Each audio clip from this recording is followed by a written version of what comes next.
The first step towards achieving your dreams is having the right coach. Get the best education with Aajshala and make your NET UPSC economics dreams come true. Download the app now.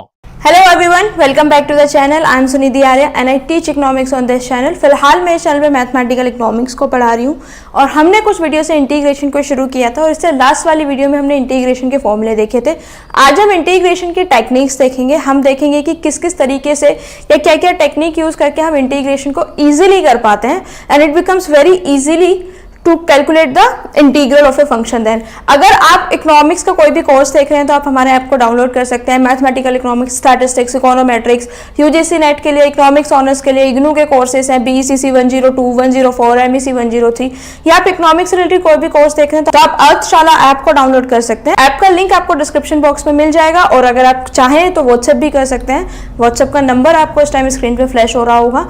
Screen पे जो आपको number दिख रहा है वो आजशाला का number है। You can text on that number. ठीक है, तो आज हम शुरू करते हैं कि आज हमको क्या करना है। सबसे पहली टेक्निक जो हमको सीखनी है that integration by substitution. Substitution का मतलब क्या होता था? सब्स्टिट्यूशन का मतलब ये होता था कि हम किसी की वैल्यू को सब्स्टिट्यूट कर रहे हैं, यानी कि हम किसी की वैल्यू को रख रहे हैं। तो कैसे करेंगे इसको? दो तीन चीजें समझने वाली हैं। देखिए, जो फंक्शन होगा हमको उसमें आइडेंटिफाई करना होगा। फंक्शन में एक फंक्शन और उसका डेरिवेटिव एग्जिस्ट कर रहा होगा और हमको वो आइडेंटिफाई करना होगा। क्वेश्चंस में दिखाती हूँ, वो फिर आप समझ जाओगे। डिफरेंट डिफरेंट फॉर्म के क्वेश्चंस होते हैं। क्वेश्चंस के थ्रू ही समझाने की कोशिश करती हूँ। 2x x² + 1 dx। मैंने लास्ट वीडियो में भी बताया था कि इस क्वेश्चन को हम कैसे कर सकते हैं। 2x के अंदर मल्टीप्लाई कर सकते हैं और फिर इसको हम सॉल्व कर सकते हैं। लेकिन हमारे पास एक सब्स्टिट्यूशन मेथड है जिससे ये बहुत इजी हो जाता है सॉल्व करना। तो अगर हम इस पूरे फंक्शन को लेट x² + 1 को u मान ले, ठीक है, और अब इसको आप डेरिवेट कर दीजिए। 2x + 0 = du/dx। क्या आ गया? 2x = du/dx। ठीक है, क्रॉस मल्टीप्लाई कीजिए। 2x dx = du। dx की वैल्यू निकालिए 1/2x du। dx की क्या वैल्यू आ गई है? ये आ गई है। अब देखिए, हमको दो वैल्यू सब्स्टिट्यूट करनी है। एक तो जो हमने u माना वो, और जो डेरिवेट करके फंक्शन आया उससे हमें dx की वैल्यू निकालनी है ताकि हमारा जो वेरिएबल है इंटीग्रल का वो चेंज हो जाए। ये हम क्यों कर रहे हैं?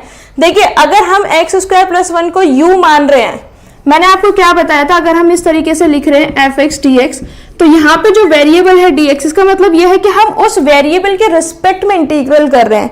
This is the variable which needs to be integrate. याद कीजिए, फर्स्ट वीडियो में जब मैंने आपको इंटीग्रेशन का कॉन्सेप्ट समझाया था तो यही बात बताई थी। तो अगर हम यहाँ पे dx ही रख ले, अगर ये हमारा फंक्शन ऐसा हो जाए 2x × u dx, तो फिर इसमें u का इनसिग्निफिकेंस हो जाएगा। तो हमको क्या करना है बच्चा?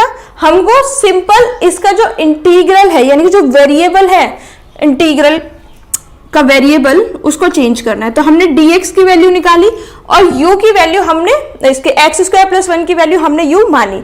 अब वैल्यूज को सब्स्टिट्यूट कीजिए। इंटीग्रल का साइन लगाइए। 2x x² + 1 हमने क्या माना? u। dx की जगह हम क्या लिख सकते हैं? Into 1/2x du। ये अब हमारा फंक्शन हो गया। 2x से 2x काट दीजिए, क्या बचा? u du। इंटीग्रेट कीजिए, u को u² + 2 c। u की पावर 1 कौन सा फॉर्मूले से किया? √ Integral xn = xn + 1/n + 1। u की वैल्यू सब्स्टिट्यूट कर दीजिए। क्या मानी थी? x² + 1 का स्क्वायर / 2 + c। क्लियर हो गया? देखिए, अगर आप इसको डायरेक्टली डेरिवेट करेंगे ना, तो जब आपने डायरेक्टली डेरिवेट किया तो जो डायरेक्टली डेरिवेट करने के बाद में हमारी वैल्यूज हैं, जो हमारा फाइनल आंसर है वो सेम आएगा, चाहे आप सब्स्टिट्यूशन के मेथड से करें या किसी भी मेथड से करें। मैं फिर से रिपीट कर देती हूँ, सब्स्टिट्यूशन का मेथड क्या होता है, हम किसी भी एक कंपोनेंट जो होता है फंक्शन में, किसी भी एक फंक्शन के कंपोनेंट को u मान लेते हैं, t मान लेते हैं, m मान लेते हैं, जो भी वेरिएबल आपको मानना है आप वो मान लीजिए, फिर हम उसको इंटीग्रेट करते हैं और वहां से dx की वैल्यू को ड्राइव करते हैं, और फिर जो हमने वैल्यू मानी होती है उसको फंक्शन में सब्स्टिट्यूट कर देते हैं, जैसे कि 2x into you upon 1 upon tx, और फिर हम फर्दर फंक्शन को सोल्व करते हैं, तो वो हमारा क्वेश्चन जो है बहुत ईजी हो जाता है। जैसे कि सेकेंड क्वेश्चन हमको करना है 2x plus 5 upon x square plus 5x minus 7 dx। अब आप लोगों को ये सोचना पड़ रहा होगा या फिर आप लोगों को कंफ्यूजन होगा कि हमको u किसको मानना है। तो देखिए, अब आप इसको रफली अगर देखेंगे ना तो आपको अंदाजा लग जाएगा कि ये जो ऊपर लिखा हुआ है ना वो इसका डेरिवेटिव है, यानी कि x square plus 5x minus 7 का डेरिवेटिव क्या है, 2x प्लस 5। तो अगर हम इस फंक्शन को u मान लें और इस फंक्शन को u मानने के बाद फिर डेरिवेट कर दें तो हमारा ये जो ऊपर वाला एलिमेंट है ये सब खत्म हो जाएगा। ठीक है, तो जो जिसका डेरिवेटिव हमको गिवन होता है उसको हम वेरिएबल मानते हैं। इसका डेरिवेटिव गिवन है x square plus 5x minus 7 is equal to u, 2x plus 5 is equal to d u over d x, 2x plus 5 d x is equal to d u. ठीक है, अब देखिए बहुत simple तरीके से चलते हैं। इसको हमने क्या मान लिया था डिनोमिनेटर को, u, 2x प्लस 5 dx क्या आया था ये du। कोई दिक्कत है, यानी कि 1 upon U D you, 1 upon x क्या होता था, log x, तो ये क्या होगा log u प्लस c। तो u क्या है x square plus 5x minus 7 plus c। ठीक है, ये चीज प्रैक्टिस के साथ आएगी कि किसको यू मानना है, किसका डेरिवेट करके होगा, लेकिन कॉमन सेंस वाली बात, जो एक जनरल रूल होता है, जिस फंक्शन का डेरिवेटिव उसी फंक्शन में छुपा हुआ होता है हम उसको यू मानते हैं। जैसे कि इसका डेरिवेटिव अगर हम करें डिनोमिनेटर का तो न्यूमरेटर आएगा, let's say ex plus e minus x is equal to, let's say हम मान लेते हैं t, डेरिवेट कीजिए e की पावर x का डेरिवेटिव e की पावर x, e की पावर माइनस एक्स का डेरिवेटिव माइनस एक्स, लेकिन जब पावर माइनस एक्स में है और माइनस एक्स का फिर हम डेरिवेट करेंगे चेन रूल लगा के तो -1 हो जाएगा, is equal to d t upon d x. Same way e की पावर x माइनस e की power minus x is equal to क्या हो गया, d t upon d x.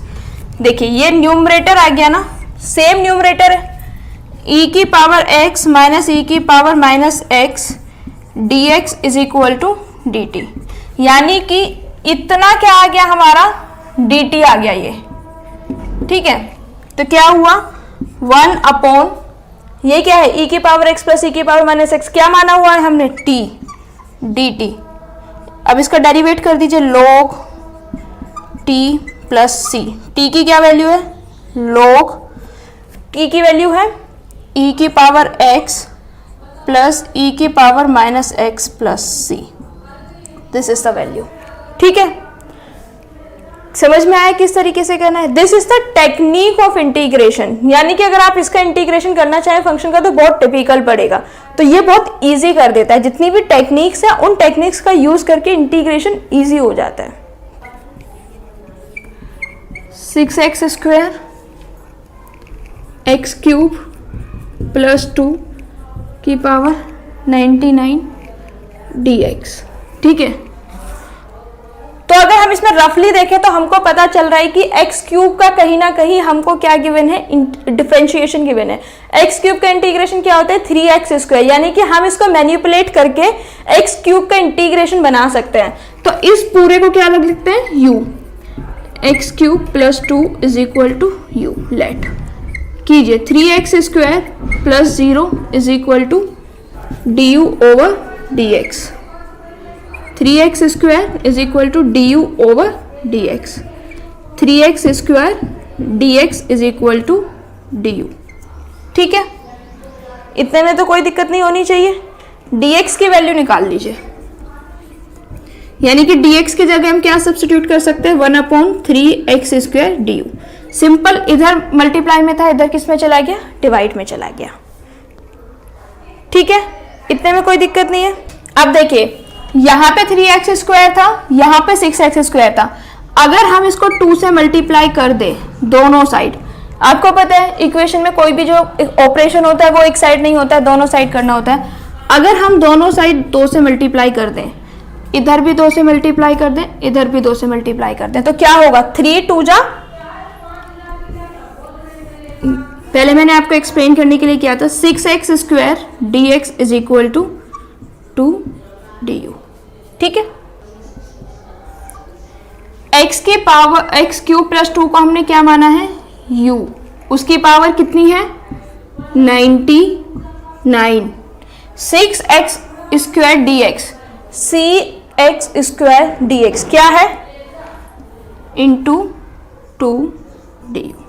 Derivative कर दीजिए, 2 u की power 99 du is equal to 2 बाहर आ गया, u की पावर 99 du। 99 + 1 x की पावर n का इंटीग्रल क्या होता है, x की power n+1 upon n+1। Same चीज कर दीजिए, 2 × u 99 + 1 100 upon 100 plus c, cancel हो गया, क्या बचा, u अपॉन 15, यानी कि क्या बचा, u की power 100 upon 50 plus c, u x की पावर 3 + 2 की power 100 divide by 50 plus c। ये क्या आ गया, हमारा आंसर आ गया। ठीक है, इतने में कोई दिक्कत नहीं है। नेक्स्ट क्वेश्चन देखते हैं, 5th question. 3x + 1 upon 3x² plus 2x + 1 dx, इसको यूं मानिए, 3x² plus 2x + 1 is equal to ut, जो आपको मानना है मान लीजिए, इंटीग्रेट कीजिए, 6x + 2 is equal to du/dx। कुछ समझ में आया? अगर हम इसकी 2 में मल्टीप्लाई कर देते हैं तो यही बन जाएगा 6x + 2, यानी कि 3, अगर हम 2 कॉमन ले लें, 3x + 1 is equal to du/dx, ये बन गया। Cross multiply, 3x + 1 dx is equal to du, यानी कि 3x + 1 dx, इसको हम क्या लिख सकते हैं, du लिख सकते हैं। देखिए आप लोग कंफ्यूज मत होइए, मैंने यहाँ पे dx की वैल्यू निकाली है, यहाँ पे dx की वैल्यू नहीं निकाली है, तो वो आपका डिस्क्रिप्शन है, आपको जिस तरीके से कन्वीनियंट लगता है आप उस तरीके से कर सकते हैं। मैं दोनों तरीके के क्वेश्चंस करा रही हूँ। 3x + 1 dx is equal to 2u, यानी कि कैसे कर सकते हैं, ऊपर क्या है हमारा 3x + 1 divide by 3x² + 2x + 1 को हमने क्या माना था, u, इंटू dx की क्या वैल्यू है, यहाँ से dx की वैल्यू अगर हम निकालना चाहें तो dx की क्या वैल्यू है, dx की वैल्यू है du/2 3x + 1। क्या वैल्यू है dx की, dx की जगह हम क्या लिख सकते हैं, du/2 3x + 1, 3x + 1 3x + 1 is equal to 1/2u du। ठीक है, समझ में आ गया इतना। इसके बाद में 1/2 बाहर ले लीजिए, अंदर क्या बचा, 1/u du is equal to 1/2 log u plus c is equal to 1/2 log u, क्या माना था हमने, 3x² + 2x + 1 प्लस c। ठीक है, ये क्या है, टेक्निक्स है, डिफरेंट तरीके से हम किस तरीके से इंटीग्रेशन को इजी कर सकते हैं, वो है ये। आज की इस वीडियो में हमने इंटीग्रेशन बाय सब्स्टिट्यूशन पढ़ा। अगर आपको मेरी वीडियो अच्छा लगा है तो please like it, share with your friends, subscribe to the channel. Subscribe करने के बाद नोटिफिकेशन बेल को जरूर ऑन करें ताकि नेक्स्ट टाइम में जब भी वीडियो अपलोड करूँ वो जल्द से जल्द आपको मिले। Until next time, thank you so much, don't forget to like, share and subscribe.